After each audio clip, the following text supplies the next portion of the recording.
Secara umumnya, perahu besar Terengganu terdapat 4 jenis perahu. Yang pertama adalah dogol, yang kedua pinis dogol, yang ketiga pinis gobel, dan yang keempat adalah dipanggil anak beda. Sejarah perairan Terengganu dan juga penggunaan perahu besar Terengganu tidak dapat dipastikan secara bertulis.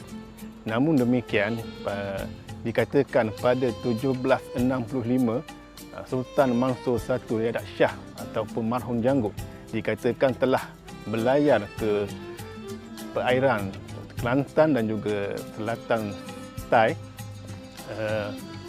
menggunakan lebih kurang dengan 40 perahu besar untuk ke sana, dan inilah salah satu bukti menandakan penggunaan perahu besar di Terengganu.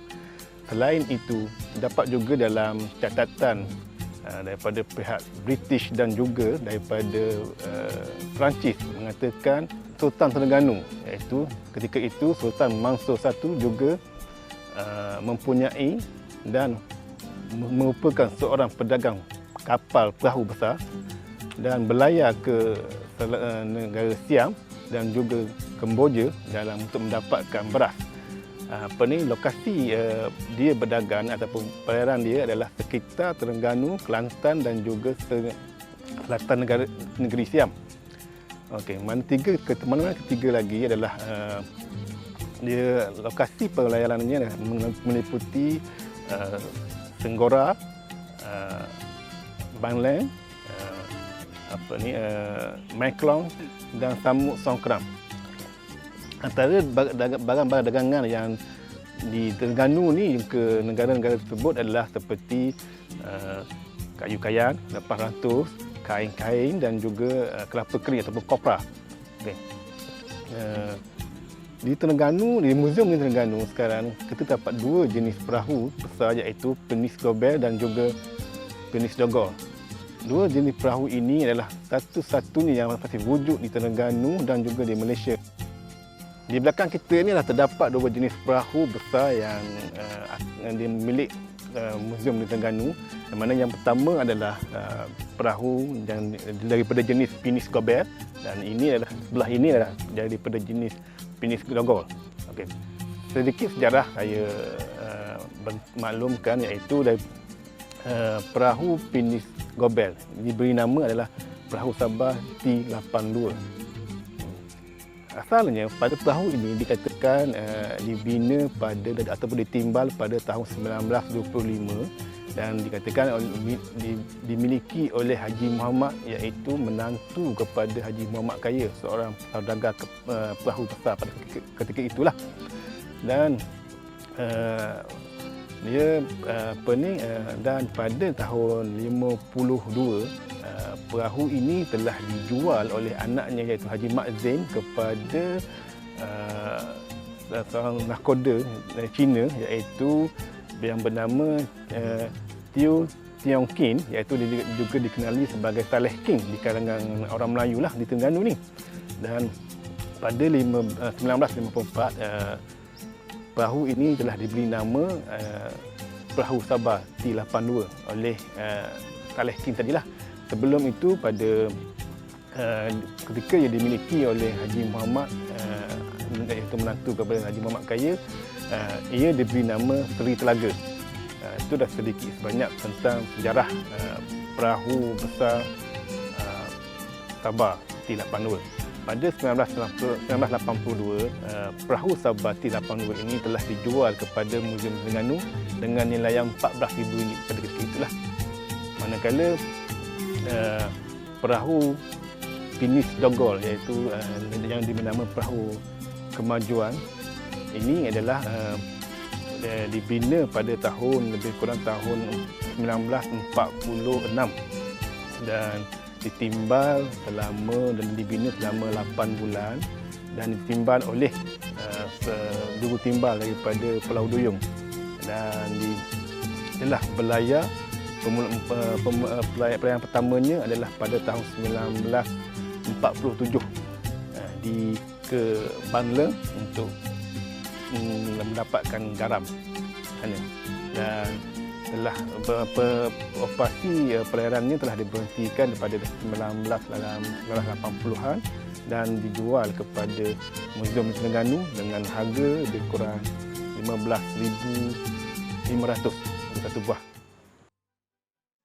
Penubuhan Muzium Negeri Terengganu, kita berfungsikan pada 3 aspek utama. Yang pertamanya Islam, yang keduanya kraft dan yang ketiganya maritim. 3 fungsi utama yang menjadi konsep penubuhan Muzium Negeri Terengganu ini. Jadi pada peringkat awalnya, Muzium Terengganu ini ada 3 pilihan ataupun lokasi untuk tubuh Muzium Terengganu, untuk bina kompleks muzium ini. Yang pertama di Kuala Ibai. Kuala Ibai itu lepas dipikir-fikirkan dari segi maintenance yang tinggi, dengan kos meningkatkan, kita bimbanglah dari segi keselamatan koleksi kita. Jadi lalu berubah pada pilihan yang kedua, iaitu di Gombadok. Gombadok ni kawasan penasian. Kita bimbang juga kawasan itu untuk jadikan sebagai kompleks muzium kerana takutlah yang tidak sesuai dengan untuk pelawat. Jadi adalah pilihan ketiga. Pilihan ketiga itu Bukit Losong ni, lepas dia timbang-timbang rupanya sangat sesuai sebab kitanya ada budaya maritim. Letaknya tepi sungai. Lalu lokasi Bukit Losong ni dipilih sebagai kompleks muzium Terengganu untuk pembinaan kompleks muzium Terengganu. Jadi Muzium Maritim ataupun yang ada di Kompleks Muzium Terengganu merupakan yang pertama di negara ini. Tempat lain tak ada lagi. Muzium Terengganu lah yang pertama mempunyai Muzium Maritim. Dengan koleksi-koleksi kita ni merupakan koleksi-koleksi yang original. Bukannya kita buat baru, tidak, tapi adalah merupakan koleksi-koleksi original dan yang paling menjadi focal pointnya iaitu 2 buah perahu besar. Bahkan 2 perahu besar tu yang sempat kita selamatkan. Tempat lain dah tak ada, cuma di Muzium Terengganu saja ada koleksi perahu besar itu. Perahu Sabah dan juga perahu Kemajuan. Yang ini merupakan original yang dulu dah tenggelam dalam air, kita angkat balik, kita selamatkan. Walaupun dah dimakan usia ratusan tahun, tapi masih lagi untuk boleh ditatapi oleh anak cucu kita generasi sekarang ini. Yang lain itu merupakan koleksi-koleksi lain itu orang boleh kata orang tempat lain pun ada juga, tapi yang ni 2 buah besar tempat lain mana tak ada, confirm. Dan ini dah diiktiraf oleh Jabatan Warisan Negara sebagai objek warisan pada 2015. 2 buah baru ni dah diiktiraf oleh Jabatan Warisan Negara sebagai objek warisan. Yang inilah yang kita yang kita kata orang koleksi semua ini yang kita nak jaga dan kita pelihara. Dan insya-Allah walaupun keadaan perahu besar kita ni nampak adalah sikit kerosakannya, tapi kita dalam proses untuk kita pelihara.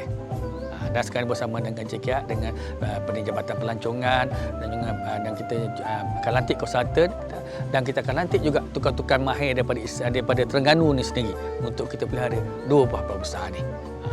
Yang insya-Allah kita akan jalan pada tahun ni. Sekiranya mintalah dipermudahkan supaya dapat dijalankan usaha untuk pelihara 2 buah perahu besar ni. Jadi di Muzium Maritim ni kalau secara asasnya kita ada galeri perikanan yang mana itu berkaitan dengan masyarakat Terengganu. Sebab maritim adalah berkaitan dengan air. Bukan saja laut, tapi juga sungai dan juga paya ataupun sawah padi. Jadi kalau kat galeri perikanan tu, kita ada peralatan-peralatan yang digunakan. Di laut ada, di sungai ada, di sawah padi ada. Itu adalah hasil kreatif masyarakat Terengganu sendiri. Kemudian kita ada galeri pelayaran dan perdagangan. Dan perdagangan ni kita pamerkan macam mana kreatifnya orang Terengganu dalam segi pembinaan perahu-perahu. Sebab orang Terengganu ni dia orang bina perahu sendiri. Jadi bila besar sangat ni dia panggil perahu besar. Dia buat sendiri di sini, ramai tukang-tukang yang ada di Terengganu ni yang mahir dalam bidang pertukangan untuk buat perahu. Dia orang sendiri, orang dulu masuk hutan sendiri, tebang pokok kayu balak, pilih kayu sendiri, kemudian bawa balik, hanyutkan ke sungai dan ada orang buat sendiri semua itu. Jadi cuma bezanya tukang-tukang Melayu Terengganu dulu teknik dia orang pakaian ni ada dalam kepala. Dia tak menulis. Itu sampai dalam masa sekarang ni kita nak dokumenkan kepakaran dia orang tu. Dan belum terlambat lagi lah. Yang ni lah pakaian ni lah yang akan kita gunakan untuk kita pelihara perahu besar. Kita tak boleh ambil tukang luar, kita ambil tukang Terengganu juga. Sebab ni adalah hasil tangan orang Terengganu. Yang ni perahu besar ni berlayar ke Malaya, Archipelago dan juga ke Indochina lah. Bukan kata setakat negeri Terengganu, tapi berlayar ke luar Terengganu. Ada yang berlayar ke Siam, ada kita bawa hasil-hasil Terengganu, kita tukar di sana, kita beli garam bawa balik ke ke Terengganu. Jadi terdapat banyak bukti bahawa perahu-perahu besar kita ini dah berlayar sampailah ke Sri Lanka, Indochina semua. Ada bukti. Jadi inilah kalau kata kita perahu besar ni merupakan satu keagungan ataupun kehebatan masyarakat Terengganu dari segi industri maritimnya.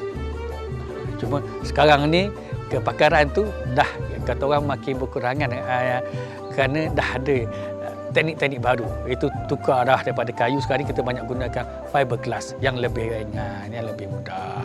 Jadi perahu-perahu yang aslinya yang menggunakan seperti kolek, payang menggunakan kayu dah semakin berkurangan sambutannya. Konservasi perahu besar merupakan satu proses kerja-kerja pemuliharaan ataupun pembaikan pada badan perahu. Perahu ini tahun 2023 merupakan proses ataupun kali kedua kerja-kerja pemuliharaan dibuat terhadap perahu besar Sabar dan juga perahu besar Kemajuan. Kerja-kerja pemeliharaan perahu besar ini akan mengalami beberapa proses, iaitu proses pertama, kerja-kerja dokumentasi awal. Dokumentasi itu kita merekod segala kerosakan, apa jua perkara yang berlaku ke atas badan perahu tersebut. Proses kedua ialah kerja-kerja pemeliharaan ataupun kerja-kerja konservasi semasa, di mana kerja-kerja pembaikan akan dijalankan terhadap ataupun ke atas tempat-tempat yang mengalami kerosakan.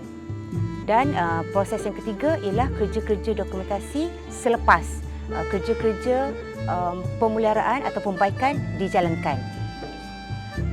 Mengikut sejarah ataupun kerja yang telah dibuat pada sebelum ini, iaitu pada tahun 2010, masa yang diambil untuk menyiapkan kerja-kerja konservasi perahu ini memakan masa selama 1 tahun 7 bulan. Jadi kerja-kerja ini berjalan daripada segi pembersihan perahu itu sendiri, membuang ataupun membersihkan bahagian-bahagian yang rosak dan juga menggantikan bahagian-bahagian yang rosak kepada bahagian yang barulah menggunakan bahan ataupun material yang sama dengan yang asal. Konservasi perahu besar ini mengalami kerosakan kerana antara satu faktornya ialah perahu ini terdedah kepada alam sekitar. Hujan dan panas itu merupakan salah satu faktor utamalah kerosakan pada bahan utama perahu, iaitu permukaan kayu. Jadi bahan yang digunakan oleh perahu besar, kedua perahu besar Kemajuan dan perahu besar Sabar ini menggunakan kayu cengal. Kayu cengal yang pada kerja-kerja konservasi 2010 adalah menggunakan kayu cengal tempatan oleh tukang perahu Terengganu. Perahu besar Sabar dan juga perahu besar Kemajuan didaftarkan oleh Jabatan Warisan Negara sebagai objek bersejarah pada tahun 2010. Jadi oleh itu, untuk kerja-kerja konservasi pada tahun 2023 ini, prosesnya agak panjang kerana ianya juga akan melibatkan Jabatan Warisan yang akan memantau perkara-perkara semasa kerja-kerja pemeliharaan dijalankan.